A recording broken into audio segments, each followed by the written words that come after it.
আমার চোখে। ভাবলাম বয়স হয়েছে, তাই বোধহয় চোখে একটু কম দেখছি। ওদের বাবা আমাকে জোর করে নিয়ে গেলেন চোখের ডাক্তারের কাছে। তিনি সব রকম পরীক্ষা নিরীক্ষা করে জানালেন আমার চোখে নাকি বাসা বেঁধেছে মারণ রোগ, ক্যান্সার। আমি নাকি খুব শীঘ্রই আমার দৃষ্টিশক্তি হারিয়ে ফেলবো। আমি নাকি চিরদিনের মতো অন্ধ হয়ে যাব। ছেলেরা একারা এত বড় সংসার চালিয়ে আমার চোখের চিকিৎসা করা সম্ভব হবে না বলে ওদের বাবা এই বয়সে আবার কাজে নামলেন। তার উপর মাথার উপর বসে আছে বিয়ের যোগ্য মেয়ে। কি যে হবে ভাবলেই আমার বুকের রক্ত হিম হয়ে আসে। তাই তো রোজ আমি ভগবানকে ডেকে বলি, ঠাকুর আমার আর বাঁচার ইচ্ছে নেই, তুমি এবার এই সংসার থেকে আমাকে তুলে নিয়ে ওদের একটু শান্তিতে থাকতে দাও। দেবে না দাদা, আমাদের কাউকে শান্তিতে থাকতে দেবে না। এই যে মা, তুমি কিন্তু একটা বিচার করো। তোমার আদুরের ছেলে যখন যা খুশি করবে তুমি সেটা চুপ করে দেখে যাবে, সেটা কিন্তু চলবে না। আরে বাবা, কি হয়েছে সেটা তো আগে বলবি। না জেনে না শুনে কি করে বিচার করি বলতো? আবার কি হবে, রোজ যা হয় আজও তাই হয়েছে। বুঝেছি, খোকা তোকে কোনো কাজ করতে দিচ্ছে না, তাই তো? তুমি এটাকে একটা ছোট ঘটনা বলে উড়ে দিও না মা। না, ব্যাপারটা কিন্তু মোটেও ভালো লাগছে না। ঘরে একটা শক্ত সমতে বোন বসে থাকতে, তাকে কোনো কাজ করতে না দিয়ে সমস্ত কাজ নিজের হাতে করবে। সকালে উঠে চলে গেল বাজারতে এসে ঘরে সমস্ত কাজ করে ঠাকুরের জল মিষ্টি দিয়ে ঢুকে পড়ে রান্নাঘরে রান্না করবে বলে। এরপর তোমাকে নিজের হাতে খাইয়ে তারপর উনি কাজে বেরোবেন। আরে বাবা, কি করবি বল? চিরদিন তো দাদাটা এইরকম, সংসারে কারো গায়ে এতটুকু আঁচ লাগতে দেবে না, সব কাজও নিজের হাতে করবে। কিন্তু এটা কি ঠিক মা? যখন চাকরি ছিল না তখন এসব করতো, মেনে নেওয়া যেত। কিন্তু এখন কি এসব কি করার কি কোনো দরকার আছে? আরে বাবা, আমি তো আছি নাকি? কারখানা অমানুষ খাটুনি খাটে পর ঘরের আবার কাজ। মাঝে মধ্যে ভাবি ও মানুষ না যন্ত্র। আরে বাবা, কারখানা মেশিনকে তো বিশ্রামের প্রয়োজন হয়, কিন্তু ওর ডিকশনারিতে বিশ্রামের কোনো শব্দই নেই, শুধু কাজ আর কাজ। আচ্ছা মা, এইভাবে খাটতে গিয়ে যদি কোনদিন অসুস্থ হয়ে পড়ে তখন কি হবে মা? আরে হবে না, আমার কিছু হবে না। কারণ আমার মাথার পর রয়েছে আমার বাবা মায়ের অফুরন্ত আশীর্বাদ, আর বুকে রয়েছে একটা পাগলি বোনের ভালোবাসা। এই সমস্ত বাধা বিপত্তিকে টপকে না ওই সমস্ত অসুখ বিসুখ আমার ধারে কাছে ভিড়তেই পারবে না। কিন্তু তা বলে তুই একটু বিশ্রাম নিবি না? তোর বোন তো ঠিক কথাই বলেছে, সব কাজ তোর একার হাতে করার কি দরকার আছে শুনি? মানছি আমি এখন অপারগ, সংসারের কোনো কাজ আমি ঠিক মতো করে উঠতে পারি না। কিন্তু তোর বোন তো আছে, ও যদি কিছু কাজ করে তাতে কি এমন মহাভারত অসুস্থ হয়ে যাবে শুনি? এখন একটাই কাজ মা, এখন একটাই কাজ, সেটা হলো কি মন দিয়ে পড়াশোনা করা। আরে সামনেই জোর বিয়ে পরীক্ষা ফাইনাল, আর এই সমস্ত সংসার বা কাজ বাজ না করার জন্য এখন অনেক সময় পড়ে আছে ওর জন্য। আর তাছাড়া বিয়ের পর তো নিজের সংসার কাজ ওকে নিজেকেই করতে হবে, সেখানে গিয়ে তো আমি আর ওকে সাহায্য করতে পারবো না। তাই যে কদিন বাপের বাড়িতে আছে একটু আরাম করে নিক না। বিয়ে, আমাদের ঘরের মেয়ের বিয়ে দেবার ঝুঁকি কি কম? যাদের নুন আনতে পান্তা ফুরোয় তাদের ঘরে বিয়ের স্বপ্ন দেখতে নেই বাবা। তাছাড়া আমি বিয়ে করলে তুই বিয়ে করবি না মানে? হ্যাঁ, সারা জীবন কি তুই বাড়িতে গ্যাট হয়ে বসে থাকবি নাকি? না, ওই সমস্ত চলবে না। আগে তুমি ওই ভালো করে পরীক্ষাটা দিয়ে নাও, তারপর আমি তোমার জন্য একটা ভালো পাত্র দেখে তোমার আমি বিয়ে। আচ্ছা, তুমি একটা মেয়ে দেখে বিয়ে করে নাও না, সংসারটা বউ এলে মায়েরও দেখভাল করবে আর তোমার খাটুনিওটা কম। তার আগে তোকে বাড়ি থেকে বার করবো রে মুখ পুরি। তা তোমরা যে সবাই মিলে আমার বিয়ের জন্য উঠে পড়ে লেগেছো, তা আমার বর যদি ভালো না হয়, বিয়ের পর যদি আমাকে বাড়িতে আসতে না দেয়, তোমাদের কাছে আসতে না পারলে আমি যে পাগল হয়ে যাবো। শোনো তোমার পাগলিমের কথা শোনো। আরে তোকে বাড়িতে আসতে দেবে না মানে মামদো আছে নাকি? হ্যাঁ, আমি নিজে গিয়ে তোকে বাড়িতে নিয়ে আসবো না?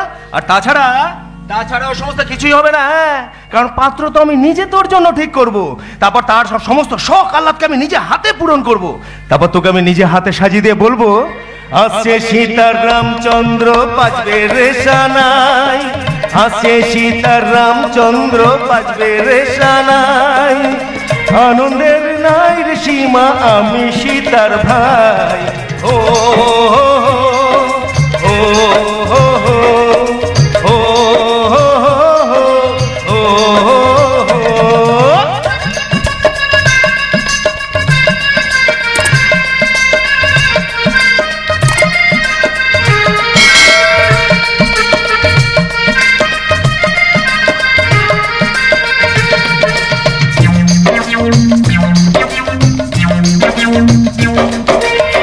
সঙ্গী সাথী পাড়া পড়শি সবার মুখে হাসি, এতদিনে শোনা গেল ঘরে খুশির বাসি।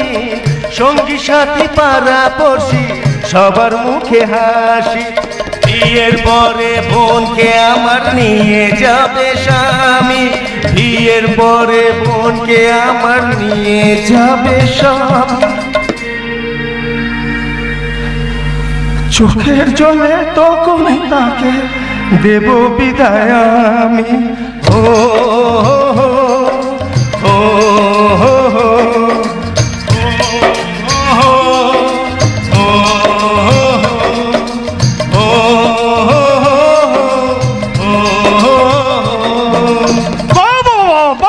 সকালবেলাতেই বাড়িতে খুশির হাট বসে গেছে।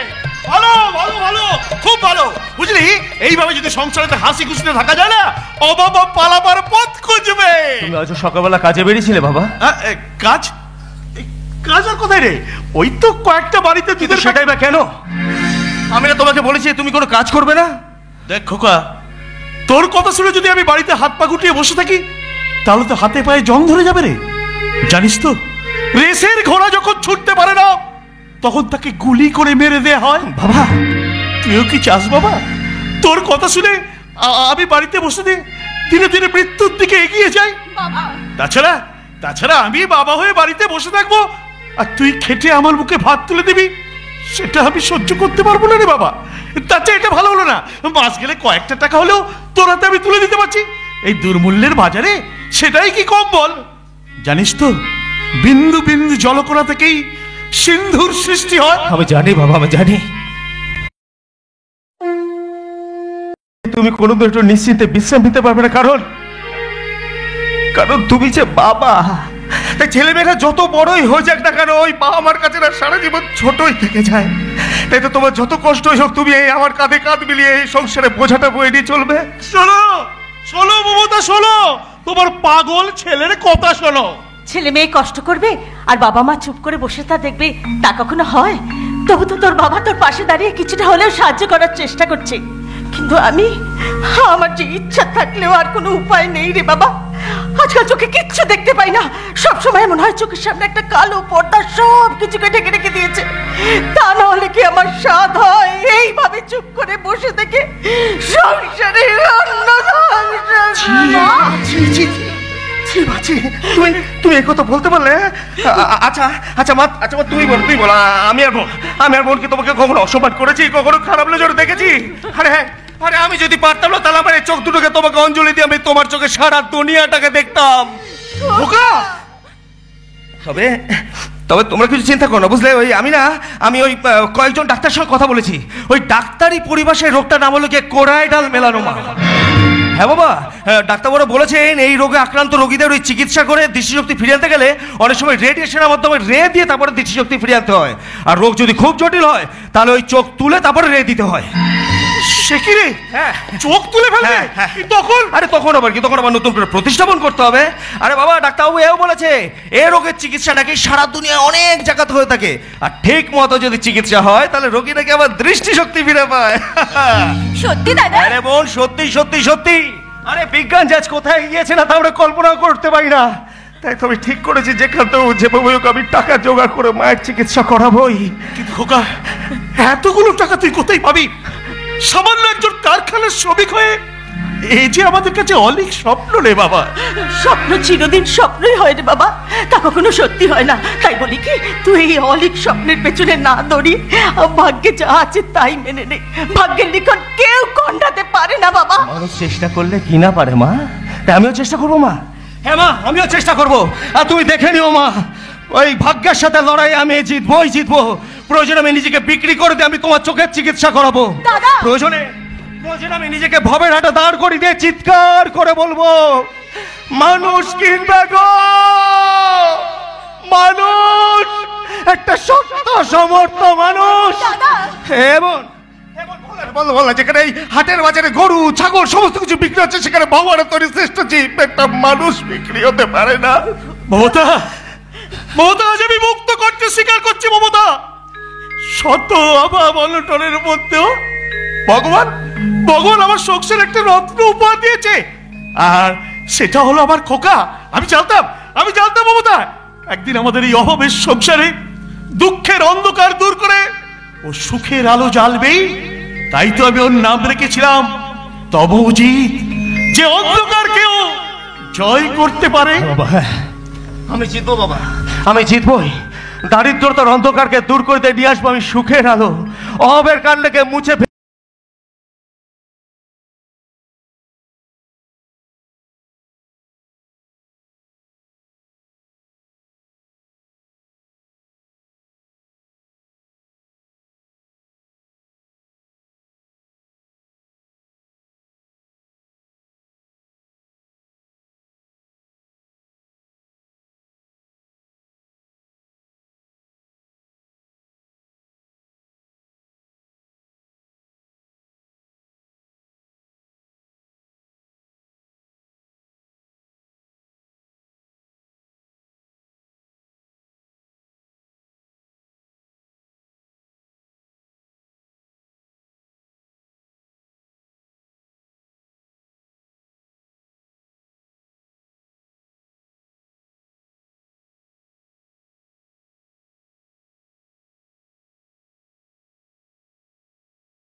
পথে কোনো সাথী না মেলে, যদি সারা নাহি পাও সারা দেবে অপ্রাণ।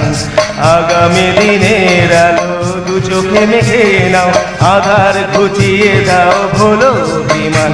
তলু ছিন্ন বিনা বাঁধো নতুন তারে, ভরে নাও সুর গাও জীবনেরই জয়গান।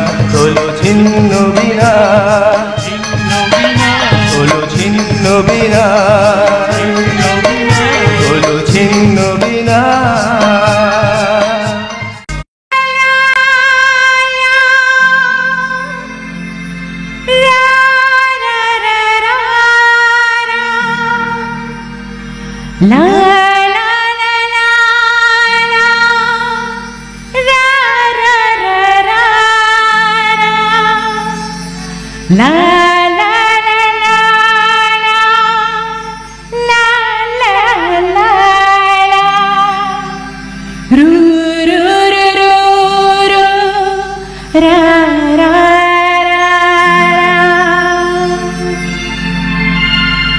আর সীমাকে কি শুধু সরস্বতী ঠাকুরের মতোই লাগতো? তোমার মনে আছে বৌদিমণি, ছোটবেলায় কি সুন্দর গান গাইতো, গান গেয়ে গেয়ে ঠাকুর পুজোর ফুল তুলতো, পুজো করতো। সত্যি গোপালদা, ওর গানের গলাটা খুব মিষ্টি। আর ওই মিষ্টি গলায় ও যখন ঠাকুরের ভজন কিংবা রবীন্দ্রসঙ্গীত গাইতো, তখন যেন মনটা একেবারে জুড়িয়ে যেত। তাহলে কাল সকাল থেকে আবার আমরা ওই আরশি মায়ের গলায় ঠাকুরের ভজন গান শুনতে পাবো। পাবো তো। জু জু জুবি জুবি জুবি,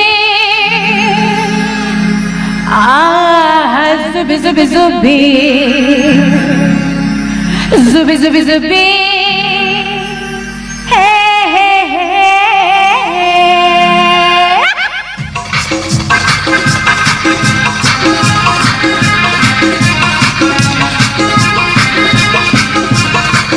मेरा दिल गाए जा जुब जुब जुबी, मस्ती में गाए जा जुब जुब जुबी, हे जुब जुब जुबी या जुब जुब जुबी, जुब जुब जुबी या जुब जुब जुबी या जुब जुब जुबी, जुब जुब जुबी या।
Welcome to your native place.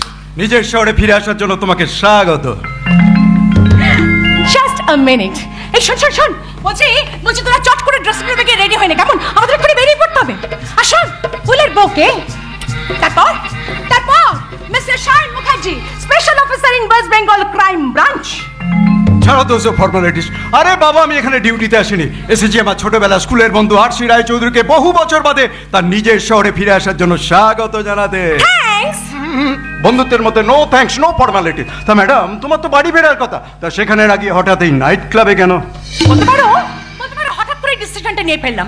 আসলে আমার সঙ্গে একই ফ্লাইটে যারা কিন্তু ওদিকে যে তোমার বাড়ির লোকেরা তোমাকে দেখার জন্য অধীর আগ্রহে বসে আছে ম্যাডাম। তুমি তো জানো সায়ন, এই আরশি রায় চৌধুরী কোনোদিনও নিয়ম মেনে চলে না, বরং নিয়ম ভাঙতেই আমার বেশি ভালো লাগে। আর তাছাড়া আমি তো মামুকে ফোন করে সব জানিয়ে দিয়েছিলাম। হ্যাঁ আমি জানি যে মনি, মা, গোপাল কাকা আমার জন্য অপেক্ষা করবে। কিন্তু তারা যখন আমাকে এত বছর না দেখে থাকতে পেরেছে, তখন আর কয়েকটা দিন না দেখলে নিশ্চয়ই মহাভারত অশুদ্ধ হয়ে যাবে না? লোককে অপেক্ষা রাখতে তোমার খুব ভালো লাগে না? শিওর, কারণ কোন দামি জিনিস চট করে পেয়ে গেলে তার যে দাম থাকে না, সেই জন্য তো বলে অপেক্ষার ফল দারুণ মিষ্টি। তুমি নিজেও কিন্তু খুব দারুণ মিষ্টি, একটা পাক্কা টুসটুসে ফল, মুখে দিলেই গলা যাবে। হো দা হ্যালো ওয়ান, কে তুমি? আমি Rokiraj, I am a lover bee, মানে পুরুষ মৌমাছি। আর তাই তো আমি ঘুরে ঘুরে ফুলের মেয়েদের মধু চেখে বেড়াই। বাহ, তোমার বায়োডাটা দেখছি বেশ মাদিয়ে রাখার মতো। তা মিস্টার, তোমার এখানে ডাল গলবে না, তুমি এখান থেকে কেটে বড়। রকি একবার যে ফুলের মধু খাবে বলে ঠিক করে, তার মধু না খেয়ে কিন্তু নড়ে না। কিন্তু মিস্টার রকি, সব ফুলে যে মধু থাকে না, অনেক সময় ফুলে বিষও থাকে। আর আমি হলাম যে সেরকম একটা বিষ ফুল, তাই সাবধান। ও রিয়েলি? I like it. আমিও কোনোদিন বিষ ফল চেখে দেখিনি, তাহলে একবার দেখা যাক তোমার ওই বিষ ফলের মধু খেয়ে আমি বাঁচি না মরি না। Come on Shayan please, Shayan please, just chill. এই ছোটখাটো ব্যাপারগুলো আমাকে হ্যান্ডেল করতে দাও, কারণ মুম্বাইতে থাকাকালীন এরকম বহু সারাক ছাপ ছেলেদের নানির দুধের কথা আমি মনে করিয়ে দিয়েছিলাম। এই কি মনে করিস? হ্যাঁ, পয়সা আছে বলে বাপের মেয়েদের সঙ্গে যা খুশি তাই করা যায়? তুই আমার গায়ে হাত তুলি, তুই জানিস আমি কে? কেমন বাবা? আমি কোনো বেজন্মার বাচ্চা, সেই জন্য তোর মতো একটা জানোয়ারের জন্ম দিয়েছে। You bitch! আমার বাবার নামে একটা বাজে কথা। বাবার সম্মানের দিকে যদি এতই নজর, তাহলে মেয়েদের দিকে খারাপ নজরে তাকাস কেন ভুলে যাস? প্রত্যেকটা মেয়ে কারোর বোন, কারোর প্রেমিকা, ঠিক তেমনি কারোর মা। যে মা বোনের সম্মান রাখতে পারেন, তাদেরকে আমি মানুষ বলে মনে করি না, মনে করি একটা জানোয়ার। এই সমস্ত জানোয়ারদের ঠিক করতে দাও, আমার এক সেকেন্ড সময় লাগে। ইউ ব্লাডি সোয়াইন, তোকে আমি শেষ করতে পারবো না। ছাড়বো না শালি, তোকে আমি সহজে ছাড়বো না। আমার নাম রকিরাজ, তোকে বুঝিয়ে দেবো আমার গায়ে হাত তোলা রেজাল্টটা কি হয়। শুধু শুধু তুমি নিজেকে ঝামেলায় জড়িয়ে ফেলে। আরে বাবা, আমি তো ছিলাম। হ্যাঁ, তুমি তো ছিলে, কিন্তু তুমি তো রোজ থাকবে না তখন। আমার একজন বন্ধু পুলিশ অফিসার রয়েছে, তাই আমি সম্পূর্ণ নিরাপত্তা পাবো। কিন্তু আমাদের দেশের হাজার হাজার মেয়েরা যারা প্রত্যেকটা দিন এই সমস্ত রকিরাজের লালসার শিকার হয়, তাদের তো কেউ কখনো নিরাপত্তা দেয় না। আরে আর সেই পুলিশের পক্ষে সবাইকে নিরাপত্তা দেওয়া সম্ভব হয় না। আরে তুমিই বলো না, 135 কোটি দেশে পুলিশ তো হাতে গোনা কয়েক হাজার, সে কি করে সবার নিরাপত্তা দেবে? আর তাছাড়া পুলিশ তো আর সব জানতো না। তাই যদি হতো, তাহলে কোথাও কোনো ক্রাইম হবার আগে পুলিশ সবার আগে সেখানে পৌঁছে যেত। সেই জন্যই তো আমাদের মানে মেয়েদের আত্মনির্ভর হতে হবে। নিজের সুরক্ষার দায়িত্ব নিজের হাতে তুলে নিতে হবে। মেয়ে মানে যে অসহায় অবলা, এই ধারণাটা সবার মন থেকে মুছে দিতে হবে। আর সবাইকে প্রমাণ করে দিতে হবে যে একটাই কথা, মেয়ে মানে হলো শক্তি, মেয়ে মানে হলো অগ্নি। তাই সৃষ্টির রূপকার যেমন কোনো মেয়ে সেরকম ধ্বংসের কারণ হতে পারে সেই মেয়ে। চমৎকার চমৎকার, তোমায় যত দেখছি, যত তোমার কথা শুনছি, ততই আমি তোমার গুণমুগ্ধ হয়ে পড়ছি। না ম্যাডাম, তোমার বিজনেস ম্যানেজমেন্ট নিয়ে না পড়ে তোমার পলিটিক্যাল সায়েন্স নিয়ে পড়া উচিত ছিল। সেক্ষেত্রে আমাদের দেশে একটা লড়াকু নেত্রী পেত। যেটা হয়নি সেটা নিয়ে মন খারাপ না করে তুমি কেন এখানে এসেছে বলে পেলো? কেন বাবা? তোমাকে ভীষণ দেখতে ইচ্ছে হলো, তাই চলে এলো। আরে ভিডিও কলিং ছাড়া তো এই কদিনে তোমাকে চাক্ষুষ দেখা সৌভাগ্য হয়নি। ওই সমস্ত টিপিক্যাল লাভারদের মতো কথা বলো না। প্রেম টেম আমার দাঁতে পোষায় না। I don't believe in love. Anyway যা বলবা তাড়াতাড়ি বলো, আমাকে কিন্তু বাড়ি ফিরতে হবে। দেখো, আমার কাছে কিছু ইনফরমেশন এসেছে, আর সেগুলো নিয়ে তোমার সাথে একটা ডিসকাস করতে চাই। এটাকে ডিসকাস করবার সঠিক জায়গা? কেন? আমার তো কোনো অসুবিধাই মনে হচ্ছে না। আরে বাবা, এখানে তোমাকে আমাকে কেউ চেনে না। দেওয়ালেরও কান আছে বলে বাংলা একটা প্রবাদ আছে সায়ন, সেটা নিশ্চয়ই তুমি জানো। আর তুমি খুব ভালো করে জানো যে আমি কলকাতায় কেন এসেছি। ইনফ্যাক্ট তোমার কথাতে আমি কলকাতায় এসেছি, তাই বাকিটা এখন আমাকেই বুঝে নিতে দাও। তাই তোমার ইনফরমেশন অনুযায়ী আমাদের প্রতিপক্ষ কিন্তু অত্যন্ত চালাক, একজন ভালো খেলোয়াড়ও বটে। তাই তার সঙ্গে ঠিক মতো খেলতে না পারলে আমাকে হেরে যেতে হবে। কিন্তু না না না না না না না না না সায়ন, এই 80 বছরে জীবনে কোনোদিনও কখনো হারেনি, আজও হারবে না। বরং তার এতদিনের চালগুলোকে এলো মেলো করে দিয়ে আমি খেলাটাকে বন্ধ করে দেবো। 80? তাই এবার থেকে আমি শুরু করব নতুন এক খেলা, খেলা ভাঙার খেলা।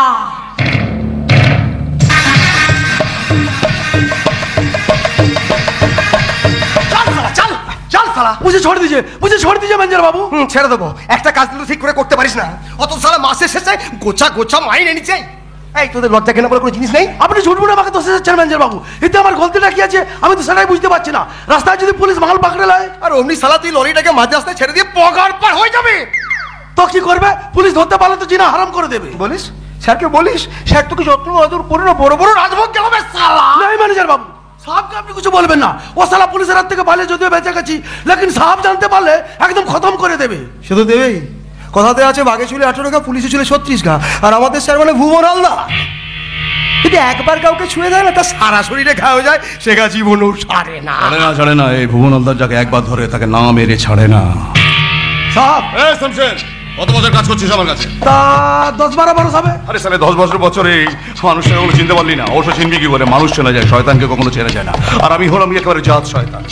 साहब मुझे माफ कर दीजिए, আমি বাধা করছি, জিন্দেগিতে কবে ऐसा गलत काम করবে না। শালা শুয়োরের বাচ্চা, কাজে গোলমাল করে সেখানে আমাকে আমার কাছে ক্ষমা চাইছিস? তুই জানিস না আমার ডিকশনারিতে ক্ষমা বলে কোনো শব্দ নেই। এই বজ্রের মতো কঠিন, মৃত্যুর মতো ক্ষমাহীন। বল বল কেন সালা করলি আমার সাথে কাতেই? কত টাকা পেয়েছিস এর জন্য বল? আমি কথাই করিনি সাহেব, বিশ্বাস করেন। সালা বিশ্বাস তোকে বিশ্বাস করবে? সালা ভুবন হালদার নিজের ছায়াকে বিশ্বাস করে না, তোকে বিশ্বাস করবে? আজ এত বছর ধরে পুলিশের নাকের ডগার উপর দিয়ে আমার এই কারবার চালাচ্ছি। কারোর বাপের ক্ষমতা হয়নি কোনোদিন আমার গাড়ি ঢুকবার ক্ষমতা হয়নি কারোর, অথচ সালা তোর স্যার আমার মনে হয় কেউ পুলিশকে ইনফরমেশন করেনি তো। কে বলবে? তুই আপনি কি আমাকে বোকা কালিদাস পেয়েছেন যে আমি যে ডালটায় বসেছি সেই ডালটা?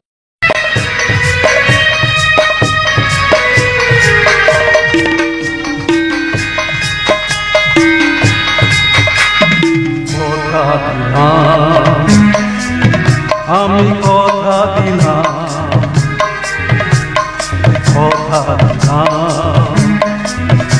আমি কথা দিলাম,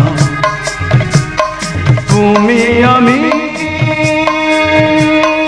যুগে যুগে থাকবো সাথে, যুগে যুগে থাকবো সাথে। কথা দিলাম, আমি কথা দিলাম, আমি কথা দিলাম।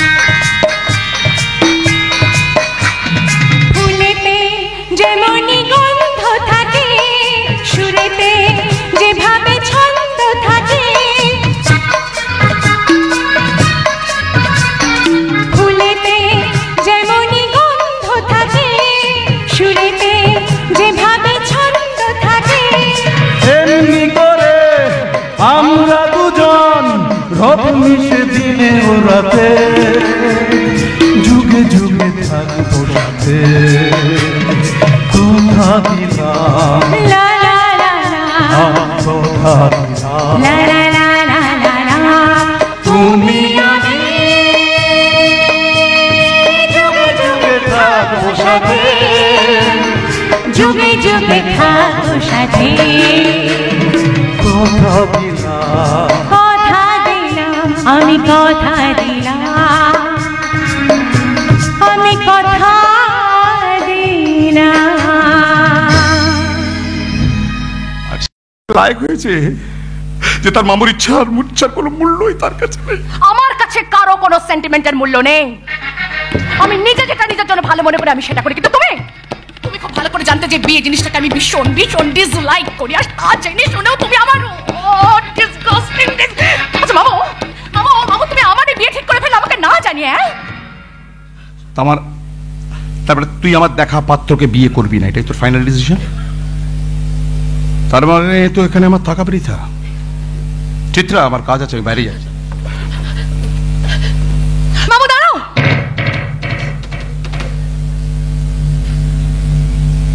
আচ্ছা মামু, তুমি যে রাগ করে চলে যাচ্ছ, ভেবে দেখেছো কখনো তোমার ভাগ্নি তোমার কথার অমান্য হয়েছে কিনা? যে আজ সে হবে, আমি তোমার পছন্দ করা ছেলেকে বিয়ে করবো মামা।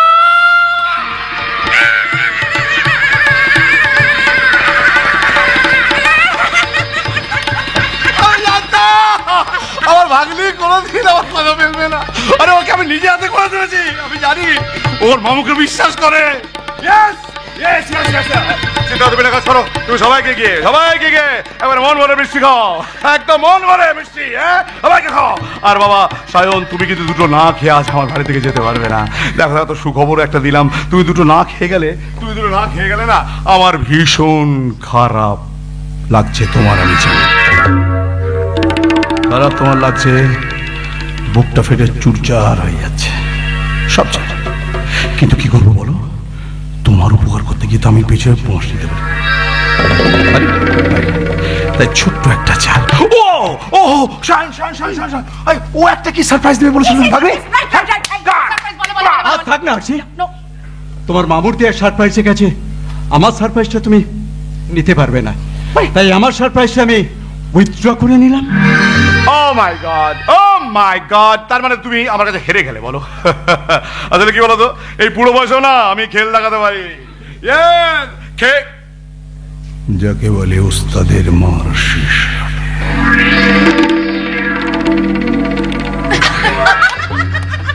আমি যাই গোপাল থেকে দিয়ে মিষ্টি আনতে বলি, আমার আসছে বিয়ে বলে কথা।